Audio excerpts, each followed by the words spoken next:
नमस्कार, प्राइम न्यूजमा स्वागत छ। म संगीता कटवाल र म एलिना केसी। सुरु गरौँ अहिलेसम्मका हेडलाइन्सबाट।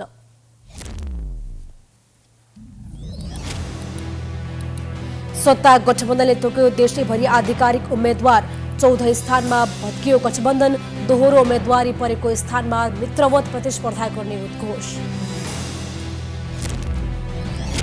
गृह जिल्ला झापामा राप्रपासँगको संयुक्त सभामा ओलीको सम्बोधन। चुनावपछि एमाले नेतृत्वमा राप्रपा र जसपा सहितको सरकार बन्ने दावी। ओली केही दिन झापा रहने। सरकारी सेवामा जस्तै राजनीतिमा पनि उमेर हदको बहस। वृद्ध नेताहरू नै हाबी भएको भन्दै आलोचना। निश्चित समयपछि स्वैच्छिक रूपमा अलग हुँदा राम्रो हुने सुझाव।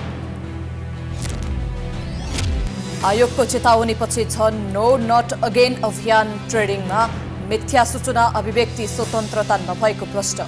लाखौं खर्चिएर उम्मेद्वारले सामाजिक सञ्जालबाट पोस्ट गर्दै।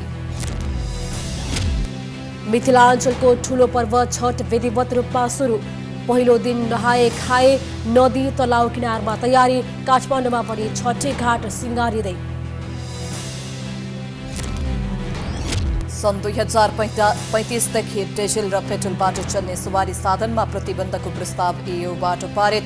युरोप शून्य कार्बन उत्सर्जन गर्ने केन्द्र बनाउने सदस्य राष्ट्रको उद्घोष। र नेपाल भ्रमणमा रहेको मेरीलिवन क्रिकेट क्लबमाथि नेपाली टोली ज्ञान 11 को जित। रुबिना छेत्रीको ह्याट्रिक सहित 5 विकेटमा MCC 19 रनले पराजित। अब प्राइम न्यूज विस्तारमा। सत्ता गठबन्धनका शीर्ष नेताहरूले केही स्थानमा देखिएको विवाद छिट्टै समाधान गर्ने बताएका छन्। नेपाली कांग्रेस, नेकपा माओवादी केन्द्र, एकीकृत समाजवादी र राष्ट्रिय जनमोर्चाका शीर्ष नेताहरूले शुक्रबार संयुक्त विज्ञप्ति जारी गर्दै केही स्थानमा विवाद रहेको र त्यसलाई छलफल मार्फत निष्कर्षमा पुर्याउने बताएका हुन्। बाँकी ठाउँमा गठबन्धनका साझा उम्मेद्वार तय गरिएको शीर्ष नेताले बताएका छन्। गठबन्धनको सीट बाँडफाँड नमिलेका कतिपय ठाउँमा दलहरूले आआफ्ना उम्मेद्वार उठाएका छन्। गठबन्धनका सहमतिका उम्मेद्वारको सूची समेत सार्वजनिक गरिएको छ। केही स्थानमा मित्रवत प्रतिस्पर्धा गर्ने पनि विज्ञप्तिमा जनाइएको छ। एउटै क्षेत्रबाट दुई दलका उम्मेद्वारले उम्मेद्वारी दिएपछि सत्तारूढ दलले प्रतिनिधि सभा र प्रदेश सभाका 14 सीटका लागि मित्रवत प्रतिस्पर्धा गर्ने भएको हो। प्रतिनिधि सभाका लागि धनुषा 2 मा कांग्रेस र एकीकृत समाजवादी बीच प्रतिस्पर्धा हुने भएको छ। सर्लाही 1 मा माओवादी र लोकतान्त्रिक समाजवादी पार्टी बीच प्रतिस्पर्धा हुने भएको छ। यस्तै काठमाडौँ 10 का कांग्रेस र माओवादी बीच प्रतिस्पर्धा हुने भएको हो। यस्तै प्रदेश सभातर्फ सर्लाही 1 को क, महोत्तरी 2 को ख, बारा 1 को ख, पर्सा 3 को ख, काठमाडौँ 3 को ख, काठमाडौँ 5 को ख, काठमाडौँ 10 को क, काठमाडौँ 6 को ख, बाँके 2 को क, बाँके 2 को ख, कञ्चनपुर 2 को ख र कञ्चनपुर 3 को क मा सत्तारूढ दलबीच प्रतिस्पर्धा हुने भएको हो। यस्तै 5 ठाउँमा भने अझै छलफल चलिरहेको नेताहरूले बताएका छन्।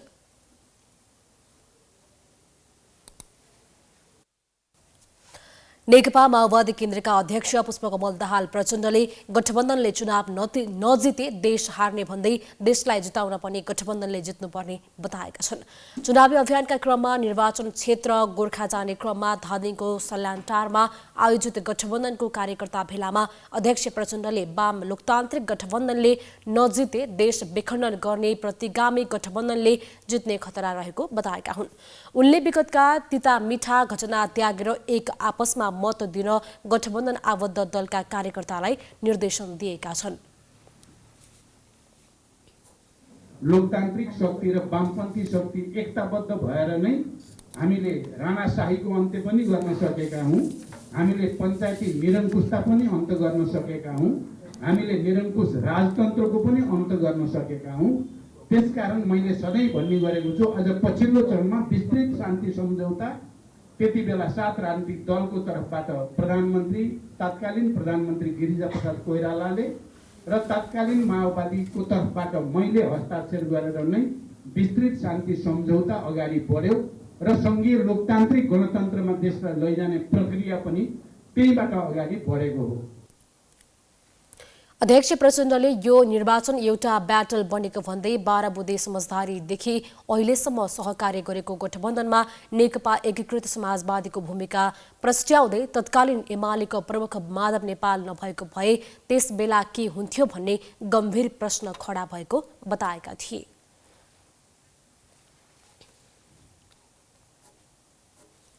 प्रधानमन्त्री शेरबहादुर देउवाले मुलुकको समृद्धिमा संस्कृतिको ठूलो भूमिका रहेको बताएका छन्। शताब्दी पुरुष स्वर्गीय सत्यमोहन जोशीको 13औं पुण्यतिथिमा शुक्रबार ललितपुरको मंगल बजारमा आयोजित कार्यक्रममा प्रधानमन्त्री देउवाले संस्कृतिको संरक्षण र विकास गर्दै समृद्धिलाई अघि बढाउनुपर्ने बताएका हुन्। उनले मुलुकको संस्कृति जगेर्नामा स्वर्गीय जोशीले गरेको योगदान राष्ट्रको सम्पत्ति भएकाले सरकारले यसको उचित संरक्षण गर्ने धारणा राखे। प्रधानमन्त्री देउवाले भाषा संस्कृतिको रक्षाका लागि जोशीले खेलेको भूमिकाको चर्चा गर्दै जोशी सांस्कृतिक अन्वेषण उहाँको विशिष्ट भूमिका रहेको पाइन्छ। अग्रणी संस्कृतिका अनुसन्धाता एवं प्रतिष्ठित साहित्य साधक हुनुहुन्थ्यो। अर्को अथवा उहाँलाई आधुनिक नेपालको इतिहासका साक्षीका रूपमा पनि भन्न चिन्न सकिन्छ। उहाँले गरेका असल कार्य देशका लागि शिक्षा, ज्ञान र प्रेरणा भएका छन्। उहाँको निधनबाट व्यक्तिगत रूपमा म अत्यन्त दुखित छु। उहाँले राख्नुभएका कृति योगदान राष्ट्रको सम्पत्ति हो। यो सम्पत्तिको संरक्षण, सम्वर्धन, विकास सबै मिलेर काम गर्न सके मात्र उहाँको योगदानको साँचो अर्थमा कदर हुनेछ। यस दिशामा नेपाल सरकारले कुनै कसर बाँकी नराखी सहयोग र योगदान पुर्याउने प्रतिबद्धता राख्न चाहन्छु। कार्यक्रममा संस्कृति, पर्यटन तथा नागरिक उड्डयन मन्त्री जीवनराम श्रेष्ठले जोशीको अन्तिम इच्छा चक्र शवरको पौभा चित्रलाई पूरा गर्नका लागि सरकारले आवश्यक सहयोग गर्ने बताए। उनले सत्यमोहन लोक संस्कृति संग्रहालयलाई संरक्षण गर्न पनि सरकार तयार रहेको बताए। नेपाल सम्बन्धलाई आम व्यवहारमा प्रयोगमा ल्याउनका लागि मन्त्रालयले आवश्यक प्रक्रिया अघि बढाउने प्रतिबद्धता जनाए। सरकार चाहिँ नि एकदमै तत्पर छौं र यसलाई चाहिँ पूरा गर्नुपर्छ भन्ने मान्यता राखेको छु। अर्को अब यो जुन चाहिँ नि उहाँले यो सत्यमोहन लोक संस्कृति जुन चाहिँ नि संग्रहालय त्यसको विषयमा कुरा गर्नुभएको छ। निश्चित रूपमा यो राष्ट्रको लागि पनि महत्त्वपूर्ण विषय हो। त्यसमा सरकारको तर्फबाट साथ र सहयोग रहने कुरा म यहाँहरुको बीचमा राख्न चाहन्छु। कार्यक्रममा ललितपुरका पाटन दरबार स्क्वायर क्षेत्रमा राखिएको जोशीको शालिगमा माल्यार्पण गरिएको थियो भने पाटन दरबार स्क्वायरदेखि जोशीको निवाससम्म पदयात्रा गरिएको थियो।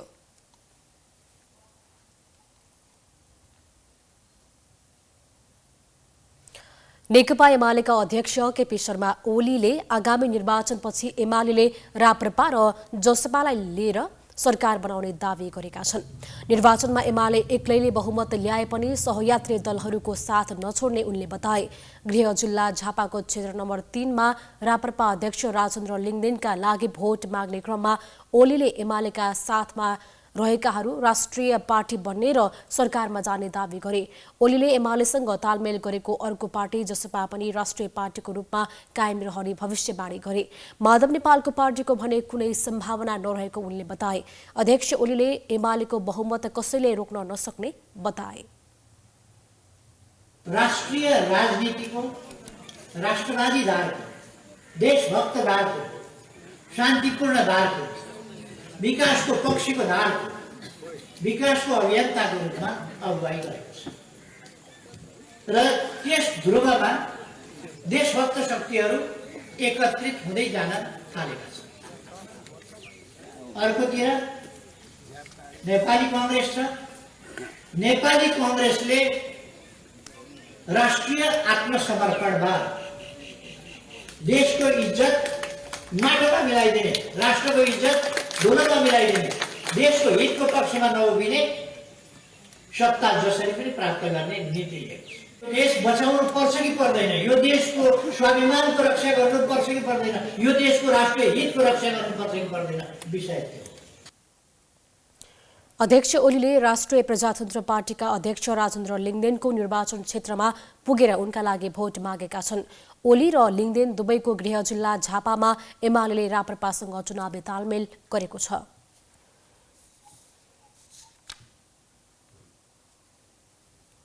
निर्वाचन आयोगले निर्वाचन मिति नजिक हुँदै जाँदा आचार संहिता नाममा व्यक्तिगत स्वतन्त्रतामाथि नै धावा बोलेको भन्दै चौतर्फी आलोचना भएको छ।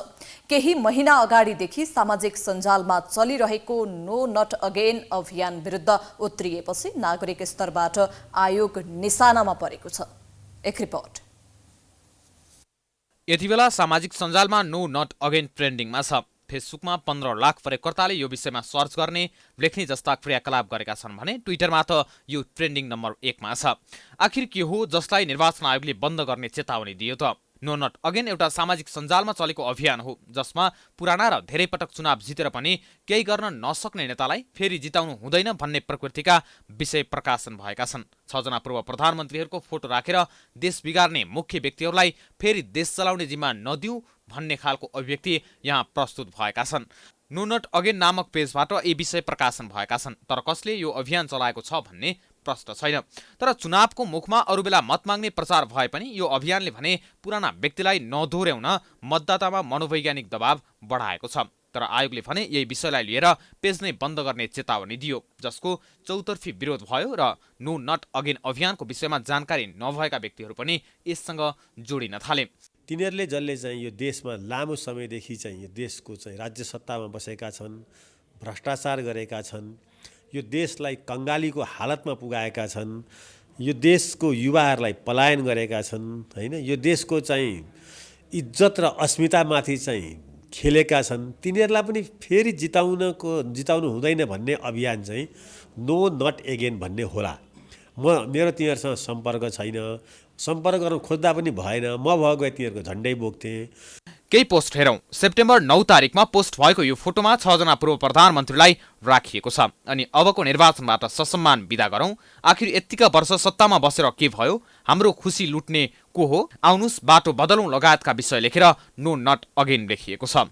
फेरि अर्को पोस्ट जुन शुक्रबार दिउँसो 12 बजेपछि पोस्ट भएको छ, जसमा नेकपा एमाले, लोकतान्त्रिक समाजवादी पार्टी, नेकपा माओवादी केन्द्र र नेपाली काङ्ग्रेसका विभिन्न क्षेत्रका चर्चित उम्मेद्वारको फोटो राख्दै संसद बैठकमा नजाने, गए पनि निदाउने व्यक्ति नेता हुन नसक्ने बेहोरा उल्लेख गर्दै नो नट अगेन लेखिएको छ। यिनै विषयलाई आधार मानेर आयोगले लान्छनापूर्ण अभिव्यक्ति, भ्रम छर्ने अभिव्यक्ति प्रकाशन भएको भन्दै उक्त चेतावनी दिएको हो। आयोगले अझै पनि यही विषय र तर्कलाई दोहोर्याइरहेको छ। कसैप्रति चाहिँ नि लान्छना लगाउने, कसैप्रति दुराग्रहपूर्ण चाहिँ अभिव्यक्तिहरू प्रसारण गर्ने विषयहरू चाहिँ अभिव्यक्ति स्वतन्त्रताभित्र पर्दैनन्। त्यसो भए हुनाले चुनिने हकबाट पनि कसैलाई वञ्चित नगरौँ। वञ्चित गर्ने गरी चाहिँ कसैको चाहिँ चरित्र हत्या गर्ने, कसैका चाहिँ विपक्षमा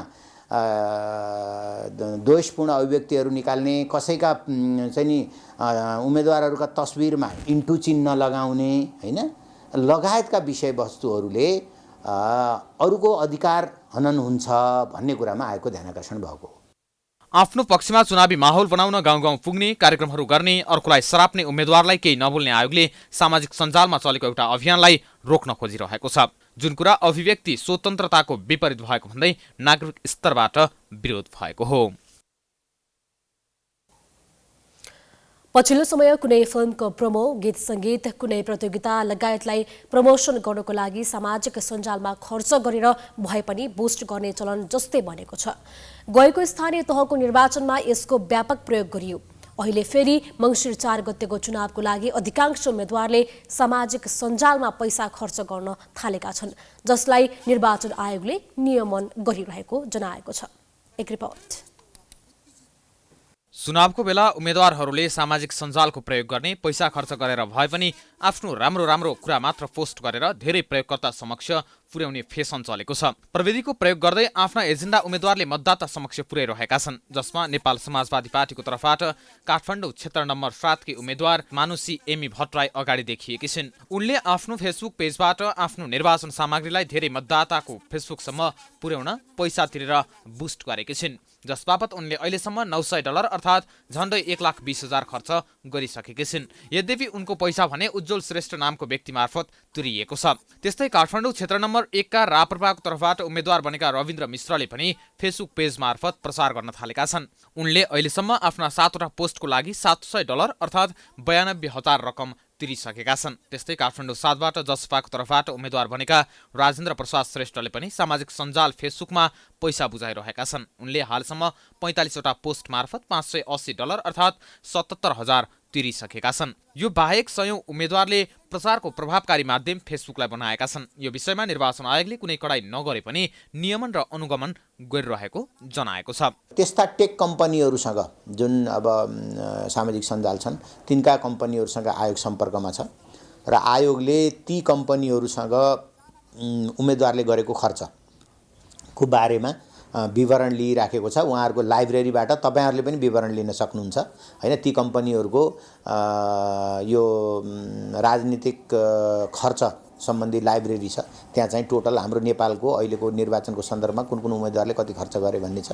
हामी पनि त्यहाँबाट लिन्छौँ र त्योभन्दा थप पनि आवश्यक पर्यो भने सम्बन्धित कम्पनीसँग हामी सहकार्य गरेर लिन्छौँ। अहिलेसम्मको तथ्याङ्कलाई हेर्दा 2324 चुनाव लक्षित पोस्टलाई पैसा तिरेर धेरै प्रयोगकर्ता माझ पुर्याउने काम भएको छ। जसबापत उम्मेदवारले $20,731 अर्थात् 27,57,000 रुपियाँ फेसबुकलाई बुझाएका छन्। अहिले सामाजिक सञ्जालमा खर्च गर्ने कुनै सीमा नतोकिए पनि पछि खर्च विवरणमा त्यही सीमाभित्र नै यो रकम पनि जोडिने आयोगले जनाएको छ। चुनाव आउँदा बुढा नेता र युवा नेताको चर्चा हुनु स्वाभाविक हो। एकपटक राजनीतिमा प्रवेश गरेपछि आजीवन त्यसलाई पेसाकै रूपमा लिएर पार्टी र सरकारको पद ओगटिरहने प्रवृत्तिले पनि यस्तो बहसलाई बढावा दिएको छ। पटक पटक परीक्षण मात्रै होइन, जनताका नजरमा असफल ठहरिएका नेताहरू नै प्रभावशाली रहँदा बुढो पुस्तालाई विदा गरी युवा पुस्तालाई राजनीतिमा स्थापित गर्नुपर्ने आवाज उठ्न थालेको हो। यद्यपि कार्यक्षमताका लागि उमेर मात्रै मापदण्ड नहुने विचार राख्नेहरू पनि उत्तिकै छन्। एक रिपोर्ट। सुरक्षा निकाय, न्यायालय, निजामती सेवा लगायतका क्षेत्रमा उमेर हदको व्यवस्था गरिएको छ। तर देश आँक्ने नेताहरूमा पनि उमेर हद लागू हुँदैन। राजनीति गर्नेहरूमा उमेर हद लागू हुनुपर्छ कि पर्दैन भन्ने पक्ष र विपक्षमा मत विभाजित छ। विश्वमा उमेर पुगेका नेताहरूले पनि राम्रो काम गरेका उदाहरणहरू भेटिन्छन्, तर त्यस्ता उदाहरण अपवादको रूपमा रहेका छन्। युवा उमेरका नेताहरूले तुलनात्मक रूपले प्रभावशाली काम गरेको पाइन्छ। त्यसैले अहिले नेपालमा पनि पुरानो पुस्तालाई सक्रिय राजनीतिबाट विदा दिएर युवा पुस्तालाई स्थापित गर्नुपर्ने आवाज जोरदार रूपमा उठ्न थालेको छ। राजनीतिमा आउने र मृत्यु पर्यन्त यसलाई पेसाकै रूपमा लिने प्रवृत्तिका विरुद्ध दलभित्रै र दल बाहिर पनि सशक्त आवाज उठ्न थालेको छ। कतिपय राजनीतिक दलले विधानमै उमेर सीमा राखेको पाइन्छ। नेकपा एमाले 70 वर्षपछि कार्यकारी भूमिकामा बस्न नपाइने प्रावधान राखेको छ। तर यसको विपक्षमा आवाज राख्नेहरू पनि छन्। त्यस्तो विचार राख्नेहरू उमेर होइन, काम गर्ने क्षमताको आधारमा नेताहरूको मूल्याङ्कन हुनुपर्ने धारणा राख्छन्। तर पूर्व प्रशासक उमेश मैनाली भने नेताहरूले एउटा बिन्दुमा कार्यकारी भूमिकाबाट अवकाश लिनै पर्ने धारणा राख्छन्। दिनमा करिब 12 घण्टाभन्दा धेरै खट्नुपर्ने सांसद, मन्त्री, प्रधानमन्त्री पदका लागि स्वास्थ्यले साथ दिएमा मात्रै राम्रो नतिजा दिन सकिने उनको विश्वास छ। यो रुल अफ थम भन्छौँ हामी, त्यो एउटै नियम त होइन, तैपनि सामान्य त के हुन्छ भने पोलिटिसियनहरूले एक्जिक्युटिभ पद जहाँ खट्नुपर्छ, जहाँ 24 घण्टामा 12-14 घण्टा खट्नुपर्छ, त्यो एउटा सर्टेन उमेर पछि त्यो असम्भव हुन्छ। हामीले संवैधानिक पदहरूमा 65 राख्यौँ। मलाई लाग्छ 65 वर्षभन्दा पछि चाहिँ एक्जिक्युटिभ पदमा नबसेको राम्रो। दिनमा करिब 12 घण्टाभन्दा धेरै खट्नुपर्ने सांसद, मन्त्री, प्रधानमन्त्रीहरू स्वास्थ्यले साथ दिएमा मात्रै राम्रो नतिजा दिन सक्ने उनको विश्वास छ। मैनाली 65 वर्षपछि नेताहरूले सक्रिय राजनीतिबाट अवकाश लिनु उपयुक्त हुने धारणा राख्छन्। राजनीतिमा उमेर हदको बहस नेपालमा मात्रै होइन, विश्वभरि नै चल्ने गरेको छ। साथै नैतिक बन्धनको चर्चा पनि उत्तिकै हुने गर्छ। तर निजामती सेवा वा सुरक्षाकर्मीको जस्तो उमेर हद राजनीतिमा विश्वमा कहीँ पनि लागू भएको छैन। तर विकसित मुलुकहरूमा नैतिक मूल्यका आधारमा पद खाली गर्ने प्रचलन छ। उनीहरू आफूले गर्ने भनेको काम गर्न नसकेमा, आफूले चालेका नीति गलत साबित भएमा अथवा कुनै किसिमको नैतिक प्रश्न उठेमा पद खाली गरिदिन्छन्। तर हाम्रो जस्तो देशमा त्यस्तो नैतिक बन्धनमा पनि नेताहरू बाँधिन नसकेकाले बाहिरिने कुनै न कुनै बिन्दु त हुनु पर्यो नि भनेर उमेर हदको आवाज अझ चर्को सुनिन थालेको हो।